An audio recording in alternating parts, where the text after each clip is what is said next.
우리 주중에 이렇게 교회 오시면 이렇게 도서관에서 이렇게 일하시는 분들이 계세요. 그 시청에 이렇게 고용이 되셔가지고 그래서 일을 하시는데 제가 아침에 이렇게 보고 수고하십니다 이렇게 인사를 드렸거든요. 그랬더니 그 일하시는 분들 가운데 한 모친님께서 목사님 참 잘생기셨어요 이렇게 얘기를 하셨어요. 저는 그분이 저를 뭐 언제 봤을지도 모르겠고 어떻게 저를 목사라고 알았는지도 모르겠는데 그렇게 얘기를 하시더라고요. 그래서 저는 그분의 그 신미안에 대해서 매우 놀랐습니다. 그 복된 눈을 주신 주님을 찬양합니다. 저희 지난주에 저희 집사람이 된장국을 끓였는데 그때 또 한 번 저는 놀랐습니다. 너무 맛있어가지고 놀란 거죠. 왜 그런 표정으로 저를 보십니까? 이제는 저도 노후 준비를 좀 해야 됩니다. 여러분은 무엇에 최근에 이렇게 놀라셨나요? 사람들은 여러분 원래 별로 그렇게 놀라지도 않으시고 오늘 퇴근하시니까 그럴 수도 있겠지만 사람들은 다양한 것에 놀랍니다. 물가가 너무 비싸서 놀라기도 하고 요즘 금사가 이런 거 하잖아요. 사과값이 왜 이렇게 비싸지 이렇게. 또는 우리가 간 카페가 너무 아름답거나 너무 그 규모가 커서 놀라기도 하고 어떤 장소에 사람들이 너무 많아서 놀라기도 하죠. 식당 같은 데 가서 맛이 너무 있어서 놀라기도 하고 너무 맛이 없어서 놀라기도 합니다. 그런데 예수님은 무엇에 놀라셨을까요? 오늘 본문의 얘기는 예수님이 놀라셨다라는 말로 끝을 맺는데 예수님을 놀라게 한 것은 다름 아니라 사람들의 불신이었습니다. 사람들이 예수님을 믿지 않음에 놀라셨다 이렇게 되어 있죠. 예수님께서 불신에 대해서 놀라셨다라는 말은 그 불신의 반응이 예수님께는 뜻밖이다라는 그런 의미가 있는 거죠. 예상치 않은 반응이다. 어쩌면 이렇게 반응할 수 있나? 이런 의미가 있을 수 있죠. 또는 불신이 매우 비정상적이고 비논리적이라는 것을 함의하기도 합니다. 불신의 부정적인 결과를 생각해 볼 때 사람들의 불신이 이해하기 힘들고 놀랍기까지 하다라는 그런 뜻이죠.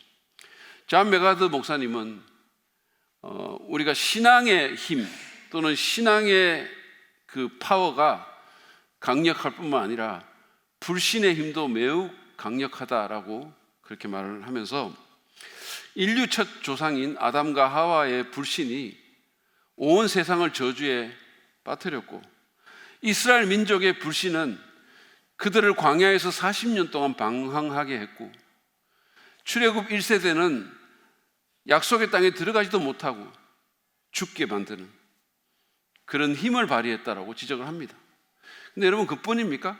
가나안 땅에 들어갔어도 그들은 끊임없이 하나님을 불신하고 배도했죠.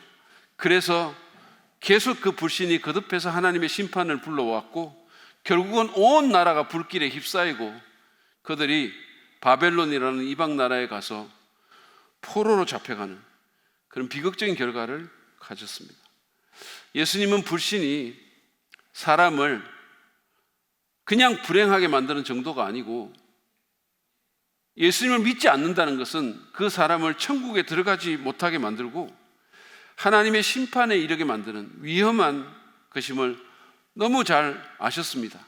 그래서 우리가 잘 아는 요한복음 3장 16절 말씀은 하나님이 세상을 이처럼 사랑하사 독생자를 주셨으니 이는 그를 믿는 자마다 멸망하지 않고 영생을 얻게 하려 하심이라 라는 그 말씀이 너무 달콤한 말씀이죠. 그 말씀이 있는데 사실은 그 말씀 바로 아래 두 절 아래 보면 18절이 믿지 않는 자들에 대해서 이렇게 말씀을 합니다. 그를 믿는 자는 심판을 받지 아니하는 것이요 믿지 아니하는 자는 하나님의 독생자의 이름을 믿지 아니하므로 벌써 심판을 받은 것이니라.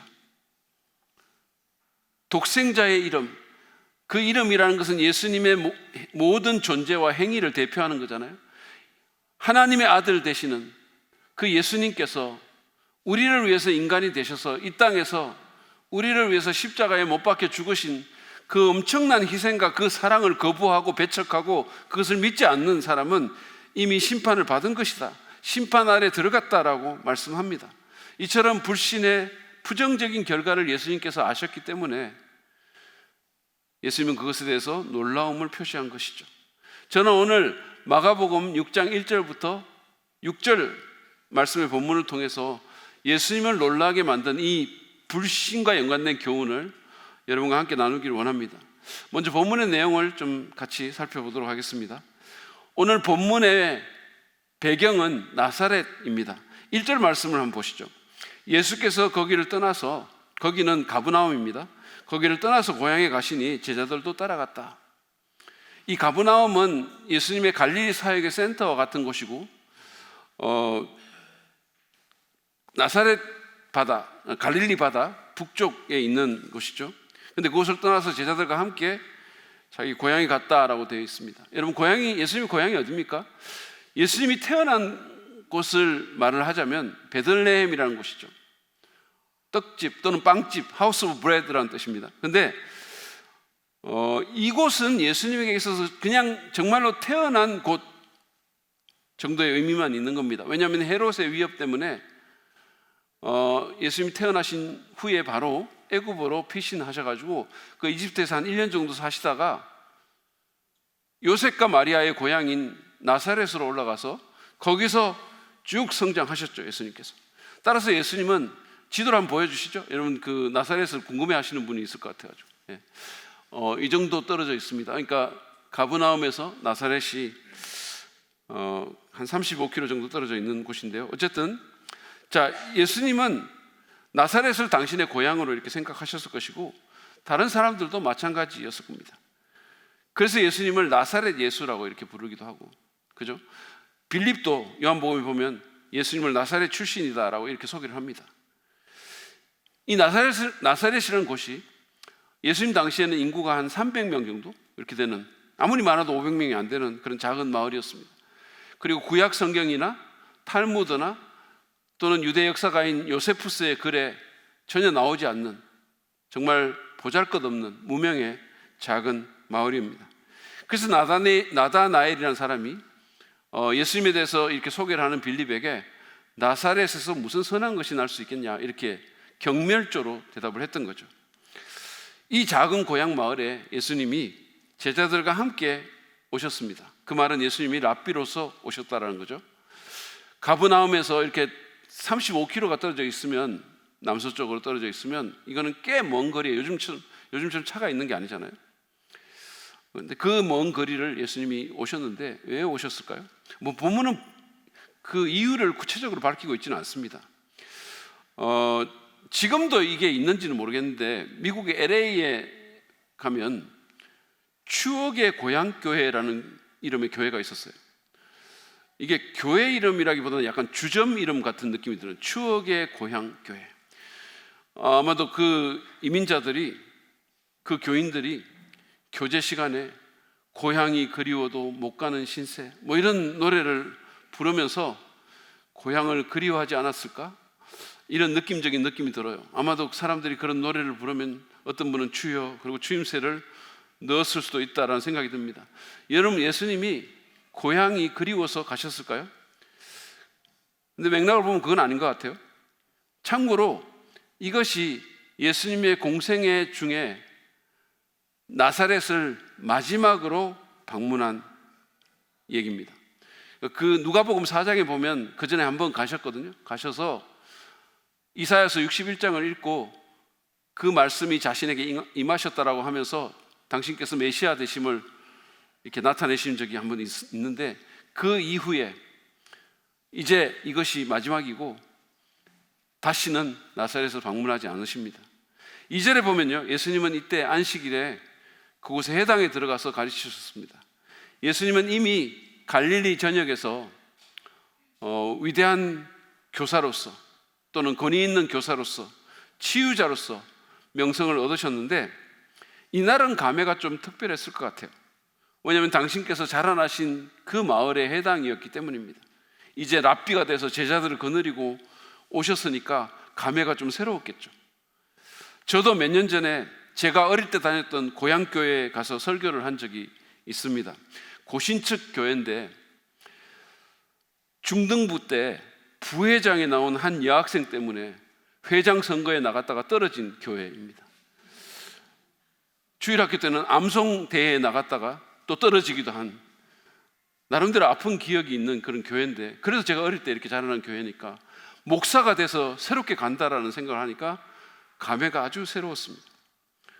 마가가 본문에서 직접적으로 밝히고 있지는 않은데 2절 이하에 나온 사람들의 반응을 보면 아마도 예수님은 가르치시면서 또 기적을 행하셨던 것 같습니다. 사실은 가버나움 해당에서도 그러지 않으셨습니까? 예수님의 이 사역에 대한 그 마을 사람들의 처음 반응은 놀라움이었어요. 그들은 놀랐다 그랬어요. 근데 안타깝게도 이 놀라움이 믿음으로 이어지지는 않습니다.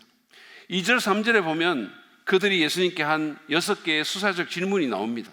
처음 3개는 예수님의 사역과 연관된 질문이고 나머지 3개는 지역 또는 가정 배경과 연관된 그런 것입니다. 먼저 첫 세 질문이 있는 2절 말씀 한번 보시죠. 이 사람이 어디에서 이런 모든 것을 얻었을까? 이 사람에게 있는 지혜는 어떤 것일까? 그가 어떻게 그 손으로 이런 기적들을 일으킬까? 그들은 예수님의 지혜와 그 능력 자체를 부정하지는 않았습니다. 왜냐하면 그게 너무 명백하니까요. 근데 그들이 부정한 것은, 또는 그들이 의심스러워한 것은 그것의 출처입니다. 이게 어디서 온 거지? 믿을 수가 없어, 이런 거죠. 랍비 훈련을 받은 적도 없고 공부도 안 했는데 어디서 이런 걸 얻었지? 이거 무슨 사기 같은 거 아니야? 눈속임이나 마술 같은 거 아니야? 이런 뉘앙스가 있는 거죠. 여러분이 기억하시겠지만 마가복음 3장에서 예수님이 정말 놀라운 기적을 행하셨을 때 바리새인들과 율법학자들은 그 능력 자체를, 그 현상 자체를 부정할 수는 없으니까 이게 귀신의 왕에게서 왔다 이렇게 얘기를 했잖아요. 사탄의 힘으로 이런 일을 했다라고 그렇게 말한 것처럼 마을 사람들도 그런 식의 의심을 했던 것입니다. 예수님의 그 마을 사람들의 예수님에 대한 경멸은 그분을 이 사람이라고 부른 데서 잘 드러납니다. 저희 신학교의 한 교수님은 학생들이 자기 마음에 안 들면 있잖아요. 그 학생들을 이 양반아라고 이렇게 불러요. 그 말을 듣고 내가 양반이구나, 감사하다 이렇게 생각하는 사람 아무도 없습니다. 이 사람이라는 표현은 경멸적인 표현이에요. 요즘 말로 이렇게 굳이 번역을 하자면 이 인간아 이런 식이에요. 예수님을 그 정도로 취급한 겁니다. 근데 3절에 있는 또 다른 3개의 질문을 이제 보시죠. 이 사람은 마리아의 아들 목수가 아닌가? 그는 야고보와 요셉과 유다와 시몬의 형이 아닌가? 또 그의 누이들은 모두 우리와 같이 여기에 살고 있지 않은가? 그들은 예수님을 마리아의 아들 목수가 아니냐라고 했습니다. 보통은 누군가의 아들이라고 할 때 그 아버지의 이름을 붙이죠. 유다서에는 특별히 더 그랬어요. 근데 여기서 마리아의 아들이라고 이렇게 한 것은 아버지인 요셉이 죽은 지가 오래 되었기 때문일 수 있습니다. 어쩌면 너 호론만 밑에서 컸잖아 이런 뉘앙스가 있을 수도 있어요. 아무튼 그들은 예수님의 그 보잘것없는 가족 배경을 알고 있었습니다. 그리고 직업에 대해서도 그들이 예수님을 목수라고 이렇게 굳이 말을 한 것은 너 정식 랍비나 사제가 아니잖아, 네가 여기서 뭘 했는지 우리 다 알아, 이런 어떤 의미가 있습니다. 이어서 그들은 예수의 형제인 야고보, 요셉, 유다, 시몬의 이름을 거론합니다. 예수님의 이 육신적인 동생들, 이 사람들은 복음서에 의하면 예수님이 공생애를 하던 그 기간 동안에는 예수님을 믿지 않았습니다. 그러다가 나중에 예수님이 부활하신 후에 그 예수님을 믿었다 이렇게 되어 있죠. 야고보는 여기 예수님의 아마 제일 첫 번째 동생 같은데, 이 야고보는 예루살렘 교회의 지도자가 되고 야고보서라는 그 서신의 저자가 됩니다. 그리고 셋째 동생인 유다는 유다서의 저자가 되죠. 요셉과 시몬이라는 사람에 대해서는 우리가 아는 바가 별로 없습니다. 아무튼 이들은 예수님의 부활 후에 예수님을 믿게 되고, 여기 목록에 의하면 예수님의 여자 동생들, 누이들도 있었는데 이름도 숫자도 나와 있지 않아요. 그냥 2사람 이상입니다. 이것은 그 당시의 여성에 대한 그 시각을 잘 반영해 주는 건데, 알 필요가 없다는 거예요. 그 사람들이 몇 명인지 누군지 알 필요 없다, 이런 의미가 거기에 있습니다. 어쨌든 그들은 예수님에게 우리 당신에 대해서 잘 아는데 당신이 메시아나 그 비슷한 그 실수는 결코 없어 라는 그런 의미를 담고 있습니다. 그런 태도로 예수님을 배척한 거예요. 우리 너에 대해서 잘 알아. 너가 무슨 랍비야, 너가 무슨 메시아야, 이런 겁니다. 3절 하반부에 보면 이런 말이 나옵니다. 그러면서 그들은 예수를 달갑지 않게 여겼다. 근데 여기 달갑지 않게 여겼다라는 이 말은 헬라어로는 스칸달리조라는 단어거든요. 스칸달리조. 여러분 어떤 단어가 생각나세요? 스캔들이라는 영어 단어가 생각나시죠? 여기서 그 영어 단어가 나온 거예요. 그들에게 예수님이 걸림돌이 됐다라는 거예요. 그들은 예수께 걸려 넘어졌다, 이렇게 번역해도 돼요. 예수님은 이 사람들의 부정적인 반응에 대해서 쿨하게 대응하십니다. 4절을 보시죠. 그래서 예수께서 그들에게 말씀하셨다. 예언자는 자기 고향과 자기 친척과 자기 집 밖에서는 존경을 받지 않는 법이 없다. 바깥에서는 괜찮은데 안에서는 별로다, 뭐 이런 의미가 있죠. 저는 예수님의 이 마음을 어느 정도는 공감할 수 있어요. 여러분, 저도 바깥에 나가면 꽤 아멘이 나와요. 은혜 받았다는 말도 종종 듣습니다. 그래도 저는 여기가 제일 좋아요. 정말입니다. 아무튼 예수님의 이 말씀은 일종의 속담인데, 예언자가 자기 사람들에게 거부를 당한다, 그런 뜻이죠. 마가복음에서 처음으로 예수님이 자신을 예언자와 동일시하는 그런 경우입니다. 예수님은 메시아잖아요. 그리스도는 메시아라는 뜻이고, 메시아는 왕이시며 제사장이며 또한 선지자, 예언자입니다. 자기 마을 사람들에게 거부당하신 이 예수님은 결국은 자기 민족 이스라엘에게 거부를 당하게 되죠. 5절은 마을 사람들의 불신에 대한 예수님의 또 다른 반응입니다. 예수께서 다만 몇몇 병자에게 손을 얹어서 고쳐주신 것 밖에는 거기에서 아무 기적도 행하실 수 없었다. 가버나움에서는 모든 아픈 사람들을 다 고치셨다 그랬잖아요. 모든 악한 영 들린 그 사람들을 다 치유시켜 주셨잖아요. 밤늦도록 잠을 못 주무시면서까지 그렇게 하셨는데, 여기서는 자기 고향에서인데 몇몇 병자만 고치시고 다른 어떤 기적도 행할 수 없었다라고 말을 합니다. 예수님이 무능해서가 아니라 그들이 믿지 않았기 때문이다는 거예요. 능력의 문제가 아니라 목적의 문제였다는 거죠. 여러분, 지혜로운 부모가 반항하는 자녀의 행동이 바로 잡힐 때까지 선물을 줄 수 없는 것 같은 이치예요. 돼지에게 왜 진주를 던지겠습니까? 6절 상반절은 예수님의 감정적인 반응을 적고 있는 겁니다. 그리고 그들이 믿지 않는 것에 놀라셨다. 지금까지 사람들은 예수님에 대해서 놀랐잖아요. 근데 이번에는 예수님이 사람들에 대해서 놀라시죠. 바로 그들의 불신 때문입니다. 예수님의 하나님 나라 선포에 가장 열정적으로 반응해야 될 사람들이 오히려 가장 저항할 때 예수님은 놀라움과 충격을 보여주시는 겁니다. 그것을 느끼시는 거예요. 이것이 오늘 우리의 얘기입니다. 이 얘기를 통해서 저는 불신과 연관된 교훈을 여러분과 함께 나누기를 원합니다. 먼저, 불신은 잘 안다는 생각에서 비롯될 수 있음을 오늘 본문에서 우리가 배울 수 있습니다.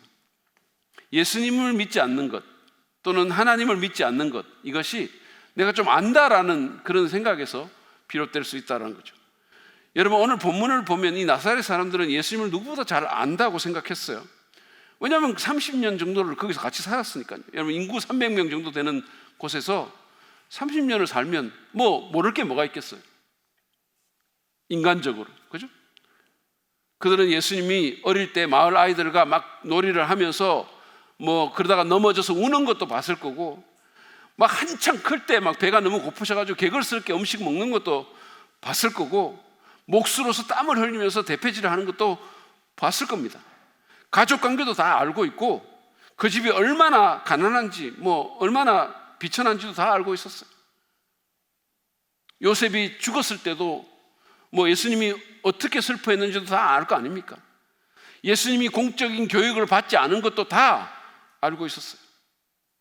그런데 그런 안다는 것이 오히려 걸림돌이 돼서 예수님을 제대로 믿지 못하게 하는 결과를 가져온 겁니다. 사실은 예수님의 형제들도 그런 점에서는 마찬가지였죠. 3장에 보면 그들 또한 예수님을 정신 나간 사람 취급을 했잖아요. 너무 잘 아니까, 한 방에서 뒹굴고 계속 살았으니까 그들의 예수님에 대한 어떤 지식이 진짜 예수님께 나가도록 방해하는 역할을 했다는 거예요. 여러분, 우리는 잘 안다는 것의 함정을 경계해야 합니다.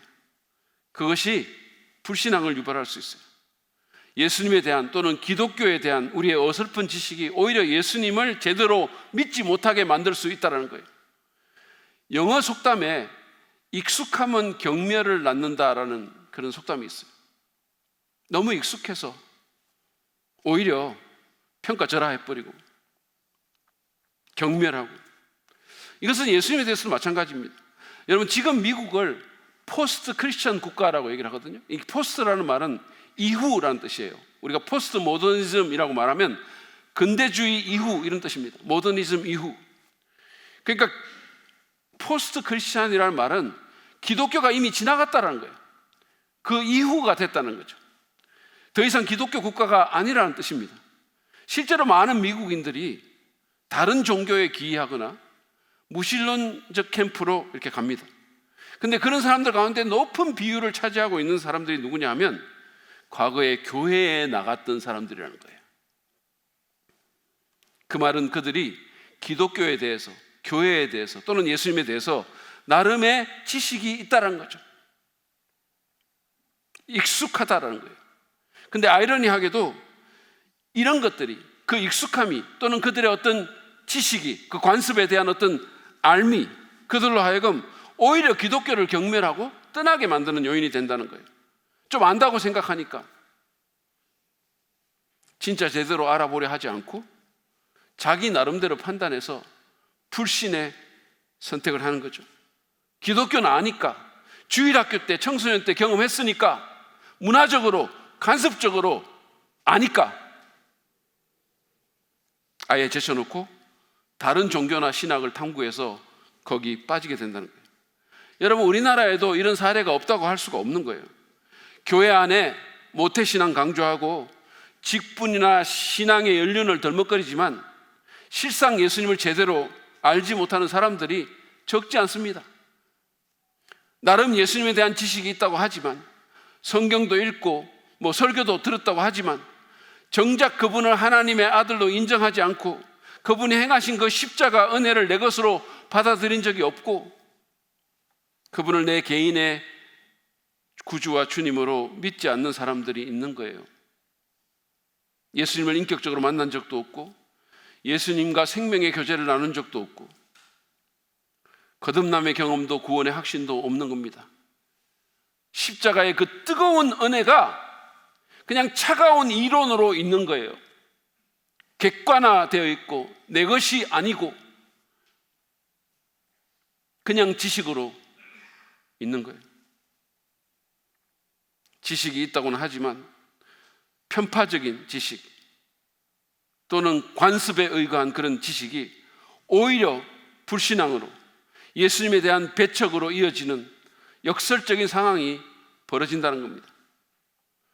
여러분, 이런 잘 안다는 것의 함정은 이미 믿는 자라고 해서 예외가 될 수는 없어요. 우리도 그렇게 될 수 있다는 거죠. 우리 믿는다는 사람들도 우리 안에 있는 형성된 어떤 지식이 오히려 예수님에 대한 불신을 유발할 수 있다는 거예요. 요즘 많은 사람들이 개를 키우잖아요. 그죠? 혹시 오늘 교회에 개를 데리고 오신 분이 있을까요? 저는 교회에 요즘 보면 잠옷실이 있는데 미래의 교회에는 견모실을 만들어야 되지도 않을까 이런 생각이 들기도 해요. 그래도 오늘은 다 강아지 집에 두고 오셨죠? 그래서 여기 개가 없다라는 거죠. 과연 그럴까요? 저는 보입니다. 개가 보인다. 개가 보인다. 어떤 개가 보이냐? 여러분 안에 있는 개예요. 두 마리의 개입니다. 편견과 선입견이라는 개예요. 우리 마음속에 그 개가 살고 있어요. 모든 사람들의 마음속에 편견과 선입견이라는 개가 살고 있습니다. 이 편견과 선입견이 예수님을 제대로 믿고 따르는 일에 방해 요인으로 작용할 수 있다는 겁니다. 잘 안다고 하는데 사실은 그 지식이 말씀에 근거한 지식이 아니고 왜곡되었거나 편파적이거나 피상적이라 믿음을 제대로 갖지 못하게 하고 오히려 어떤 부분에서 예수님에 대한 불신과 부정으로 나아가게 만드는지, 그렇지는 않는지 우리가 경계해야 되는 겁니다. 우리 자신을 살피고 우리 안에 어떤 편견이 없는지, 선입견은 뭔지, 그것이 어떻게 해서 형성됐는지 수시로 점검해야 돼요. 잘 안다는 것의 함정에 내가 빠져 있지는 않은지, 그래서 자꾸만 다른 사람을 판단하고 나 자신을 살펴보고 있지는 않은지.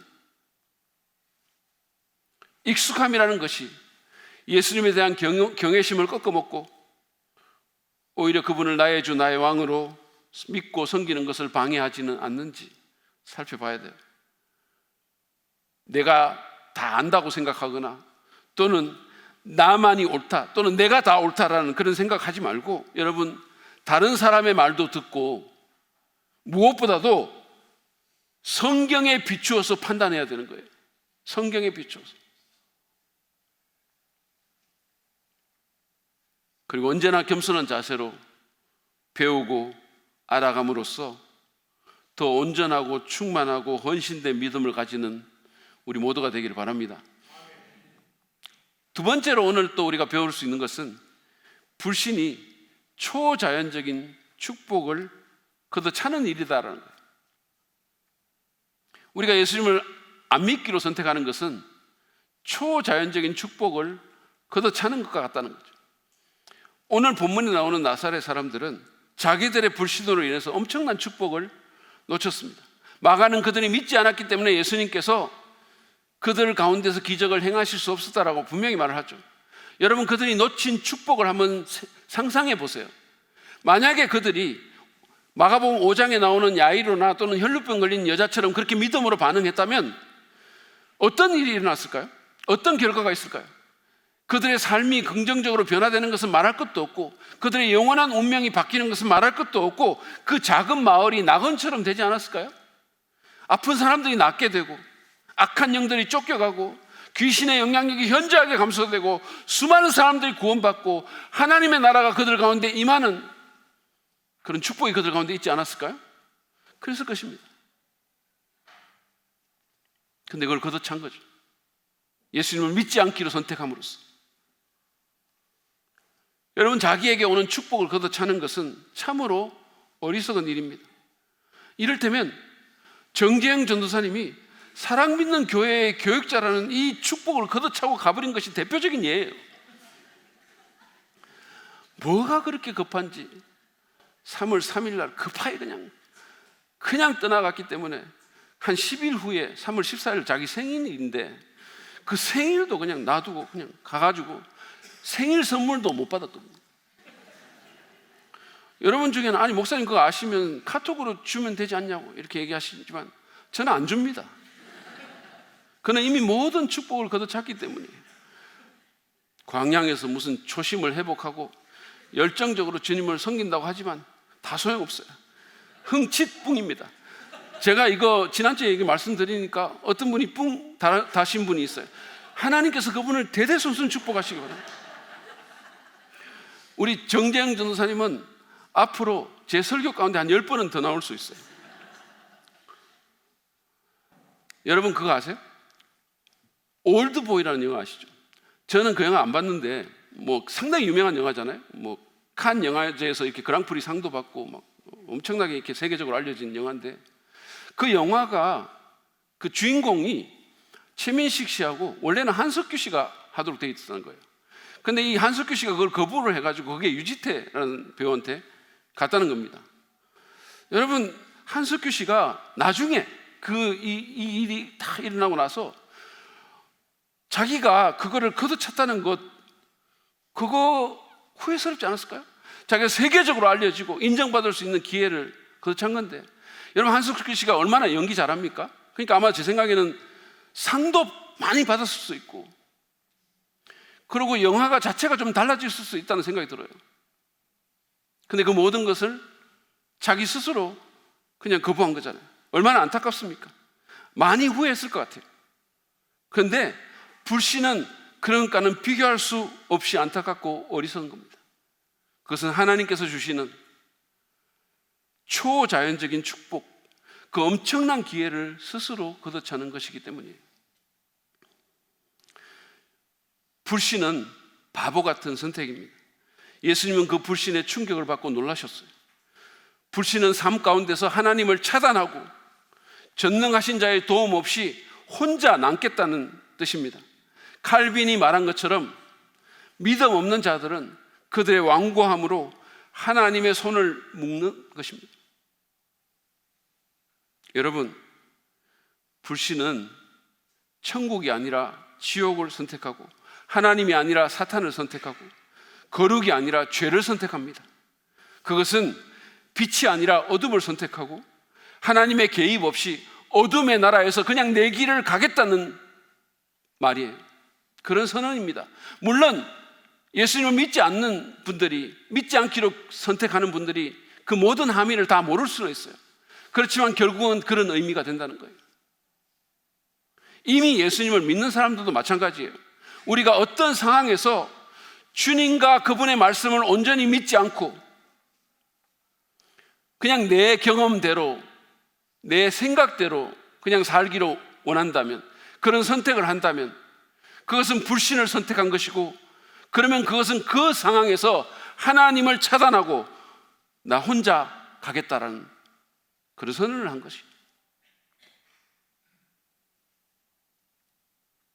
주님이 주실 수 있는 온전한 축복을 받지 않겠다라고 말하는 것 같은 거예요. 여러분, 정말로 그걸 원하십니까?